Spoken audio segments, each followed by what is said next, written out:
ওকে, এখন হচ্ছে আমরা আর্থিক অবস্থা বিবরণী নমুনা ছক শিখব। শুরুতে হচ্ছে যে আমাদের সম্পদ সমূহ, গড়টা যদি দেখো আগে গড়টা হবে যে বিবরণ টাকা টাকা, দুইটা টাকার ঘর আর হচ্ছে বিবরণের ঘর থাকবে। এখানে শুরুতে হচ্ছে চলতি সম্পদ, চলতি সম্পদে আমাদের জাস্ট একটা সম্পদ আসবে, সেটা হচ্ছে ব্যাংক হিসাব। চলতি সম্পদে জাস্ট আমাদের একটা ঘর আসবে, সেটা হচ্ছে ব্যাংক হিসাব। এখন এই যে ব্যাংক হিসাবের যে ব্যালেন্সটা আছে, এটা কিভাবে তোমরা লিখবা? মনে রাখবা যে জাবেদা করছিলা, সেই জাবেদা যতগুলা ব্যাংক ডেবিট আছে, ব্যাংক ডেবিট থেকে ক্রেডিটটা মাইনাস করে দিবা। যতগুলা ডেবিট আছে প্রত্যেকটা ব্যাংক ডেবিটের ব্যালেন্স থেকে, ব্যাংক ডেবিটের ব্যালেন্স থেকে ক্রেডিট ব্যালেন্সটা কি করে দিবা? মাইনাস করে দিবা। মাইনাস করে দিলে যেটা বের হবে সেটাই, সেই ব্যালেন্সটা হচ্ছে এখানে বসাবা।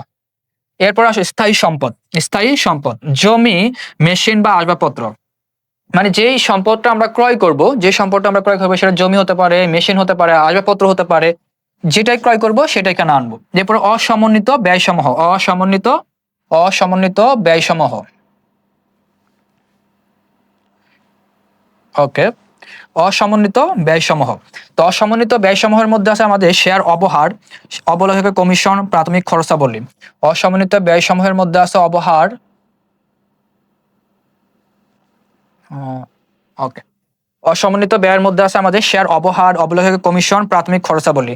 জাস্ট এগুলো আমরা এখানে বসিয়ে দিয়ে যোগ করে এখানে বসাবো, টোটালটা ভাবে টেনে এখানে ক্লোজ করে দিব। এটা হচ্ছে আমাদের মোট সম্পদ। এবার হচ্ছে দায় ও মালিকানার সত্ত্ব সমূহ। দায় ও মালিকানার সত্ত্ব সমূহ আমরা দেখি কিভাবে করা যায়। দায় ও মালিকানার সত্ত্ব সমূহ, শুরুতে হচ্ছে শেয়ার মূলধন। শুরুতে হচ্ছে আমাদের শেয়ার মূলধন। শেয়ার মূলধনের মধ্যে ফার্স্ট অফ অল যে মূলধনটা আসবে সেটা হচ্ছে যে অনুমোদিত মূলধন। তো শেয়ার প্রতি কত হচ্ছে, আমরা যে শেয়ারটা আমাদের যে অনুমোদিত মূলধনটা লিখবো সেটা হচ্ছে আমাদের একটা কোশ্চেনে হচ্ছে যে যেই ব্যালেন্সটা নিয়ে কোম্পানি নিবন্ধিত হবে বা যে মূলধনটা নিয়ে কোম্পানি হচ্ছে যে আমাদের রেজিস্টার প্রাপ্ত হবে, সেই মূলধনটা এখানে আসবে। কোশ্চেনের ডিরেক্ট উপরে, একদম উপরে একটা লাইন লেখা থাকবে যে শেয়ার প্রতি এত টাকা করে, এত টাকা শেয়ার নিয়ে কোম্পানি নিবন্ধিত হয়েছেন। তো এখানে শেয়ার প্রতি টাকা মূল্যের শেয়ার লিখে আমরা এখানে জাস্ট ক্লোজ করে দিব। এরপর হচ্ছে যে ইস্যুকৃত মূলধন, শেয়ার প্রতি এত টাকা মূল্য এত টাকা, মানে যতটুকু শেয়ার ইস্যু করছে ঠিক ততটুকু শেয়ার এখানে লিখবো। বিলিকৃত বা আদায়কৃত মূলধন, যতটুকু শেয়ার বিলি করছি বা আদায় করছি ঠিক ততটুকু শেয়ার এখানে লিখবো। সঞ্চিত উদ্বৃত্তের সমূহ, এখানে শুধু শেয়ার অধিহার লিখবা। সঞ্চিত উদ্বৃত্ত কলামে শুধুমাত্র শেয়ার অধিহার লিখবা। আর হচ্ছে আমাদের যদি অবহার হয় তাহলে অসমন্বিত ব্যয়ের মধ্যে এখানে আমরা আরেকটা জিনিস লিখতে পারি, অবহার, শেয়ার অবহার, শেয়ার অবহার, শেয়ার অবহার। যদি শেয়ার অবহারে আমরা শেয়ারটা সেল করি তাহলে সেটা অসমন্বিত ব্যয় আসবে। সেটা কিসে আসবে? অসমন্বিত ব্যয় আসবে। আর যদি অধিহার হয় তাহলে আসবে আমাদের সঞ্চিত উদ্বৃত্তের কলামে। ওকে, পরে হচ্ছে স্লাইডের প্রয়োজন নেই। আচ্ছা, যৌথ মূলধনী কোম্পানির সিকিউ। এবার হচ্ছে আমরা সিকিউটা প্র্যাকটিস করি কিভাবে হচ্ছে যে আমরা ম্যাথগুলো করতে পারি বা সমাধান করতে পারি।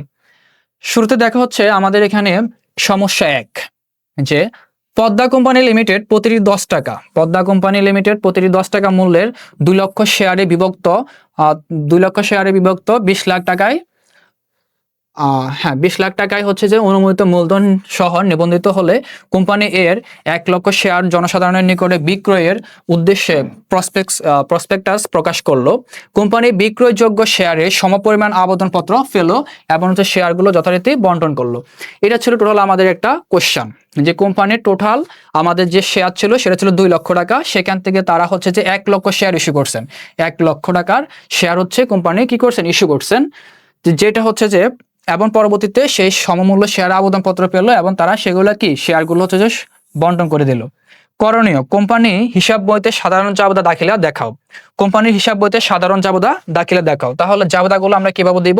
এরপর বলছে যে আমাদের ব্যাংক হিসাব, এরপরে বলছে যে আমাদের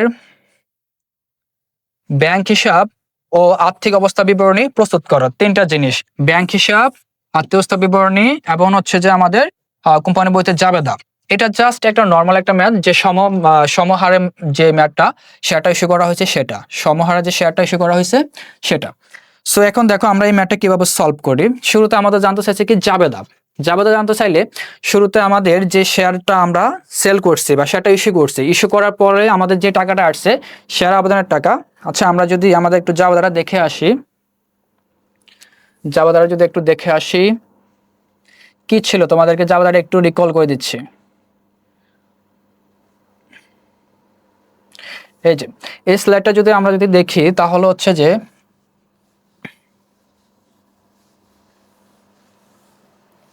ওকে, এইটুকু আমাদের ফার্স্ট জাবেদা ছিল যে এটা, যে যখন শেয়ার আবেদনের অর্থ পাওয়া যাবে তাহলে তখন হবে কি ব্যাংক হিসাব ডেবিট, শেয়ার আবেদন হিসাব ক্রেডিট।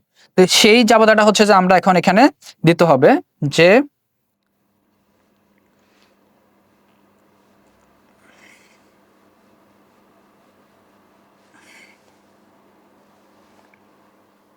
ওকে, তাহলে দেখো ব্যাংক হিসাব ডেবিট, যখন আমরা শেয়ার আবেদনের অর্থ ফেরত শেয়ার আবেদনের অর্থ জমা পাবো বা শেয়ার আবেদনের অর্থ পাবো, তখন হবে কি ব্যাংক হিসাব ডেবিট, শেয়ার আবেদন হিসাব ক্রেডিট। ব্যাংক হিসাব ডেবিট, শেয়ার আবেদন হিসাব কি হবে?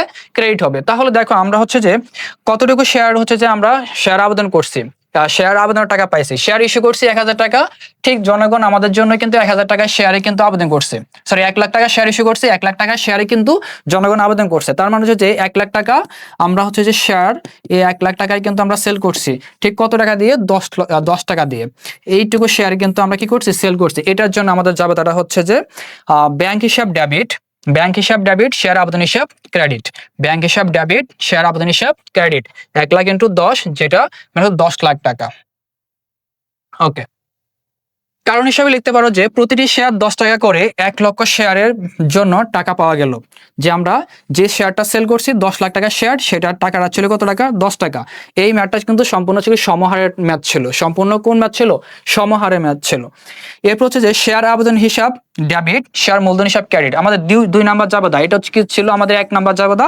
এটা হচ্ছে কি আমাদের 2 নাম্বার জাবেদা। মানে হচ্ছে যে আমরা এবার শেয়ার আবেদনের যে টাকাটা আছে, যেই 10 লক্ষ টাকা আছে, এই 10 লক্ষ টাকাটা হচ্ছে আমরা মূলধনে স্থানান্তর করব। মূলধনে স্থানান্তর করলে আমাদের শেয়ার আবেদন হিসাব হবে কি? ডেবিট। আর হচ্ছে যে শেয়ার মূলধন হিসাব ক্রেডিট। এখানে কোনো অধিহার অবহার কোনো কিছু আসবে না, কজ আমরা কিন্তু এই ম্যাথটা কিন্তু আমরা অধিহার অথবা অবহারে কিন্তু শেয়ারটা ইস্যু করি নাই, আমরা সমহারে করছি।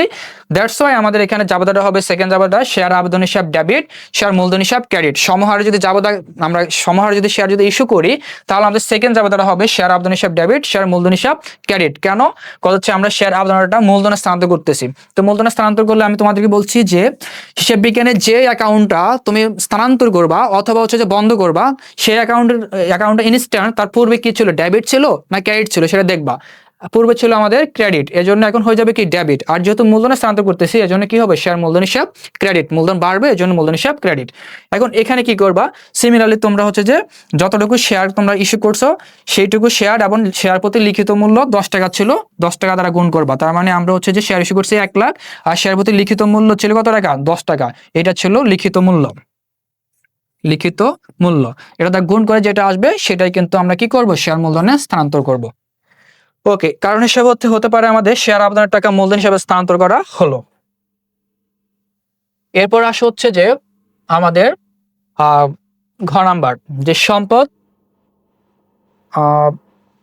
হ্যাঁ, ওকে, আমাদের ঘ নাম্বার চাইছে কি? যে এটা যদি ঘ নাম্বার ধরি, ঘ নাম্বার যে পদ্মা কোম্পানি লিমিটেডের আর্থিক বিবরণী, পদ্মা কোম্পানি লিমিটেডের আর্থিক বিবরণী। শুরুতে হচ্ছে আমাদের সম্পদ, ঠিক আছে? শুরুতে হচ্ছে আমাদের সম্পদ সমূহ।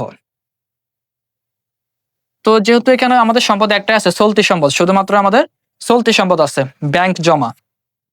তো আমাদের ব্যাংক জমা কত টাকা আছে? ব্যাংক ডেবিট কত টাকা আছে? আমাদের ব্যাংক ডেবিট 10 লক্ষ টাকা আছে। সেই 10 লক্ষ টাকাটাই শুধু আমরা এখানে বসাই দিব। 10 লক্ষ টাকা বসাই দিয়ে যেন যোগটা টেনে দিয়ে আমরা ক্লোজ করে দেবো। এটা হচ্ছে আমাদের মোট সম্পদ। এটা হচ্ছে আমাদের মোট সম্পদ। এই অধ্যায়ের সবচেয়ে বেসিক ম্যাথটা হচ্ছে এটা সমাহার। আমি এটা দিয়ে শুরু করছি তোমাদের বোঝানোর অর্থে, একদম বেসিক ম্যাথ। এরপর হচ্ছে যে দায়সমূহ ও শেয়ার হোল্ডারদের মালিকানা সত্ত্ব। দায়সমূহ ও শেয়ার হোল্ডারদের মালিকানা সত্ত্ব। শুরুতে হবে আমাদের শেয়ার মূলধন। এই শেয়ার মূলধনের মধ্যে সর্বপ্রথম যে মূলধনটা অন্তর্ভুক্ত করতে হবে, সেটা হচ্ছে অনুমোদিত মূলধন। অনুমোদিত মূলধন, এই অনুমোদিত মূলধনটা কোথায় পাবা? দেখো, অনুমোদিত মূলধনটা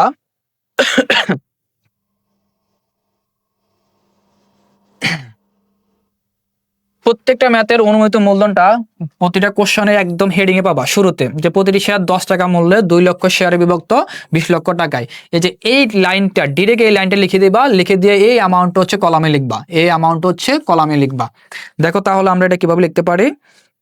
দেখো যে প্রতি শেয়ার 10 টাকা করে, প্রতি শেয়ার 10 টাকা করে 2 লক্ষ শেয়ার, 2 লক্ষ শেয়ার, প্রতি শেয়ার 10 টাকা করে 2 লক্ষ শেয়ার হচ্ছে আমাদের অনুমোদিত মূলধন ছিল।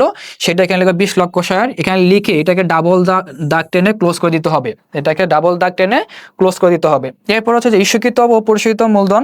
এখানে দেখো আমাদের ইস্যুকৃত যে মূলধনটা এবং পরিশোধিত যে মূলধনটা, আমাদের ইকুয়াল মূলধনটা দেখো,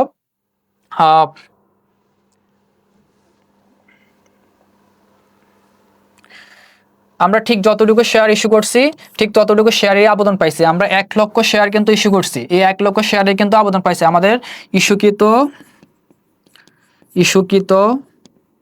ও বিলিখিত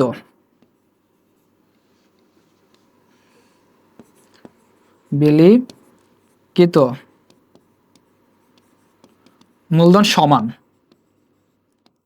ইস্যুকৃত বিলিখিত মূলধন সমান। এজন্য হচ্ছে যে আমরা এখানে হচ্ছে যে একসাথে লিখছি যে ইস্যুকৃত ও পরিশোধিত। এখানে আরেকটা কথা অ্যাড করা যায় যে বিলিখিত।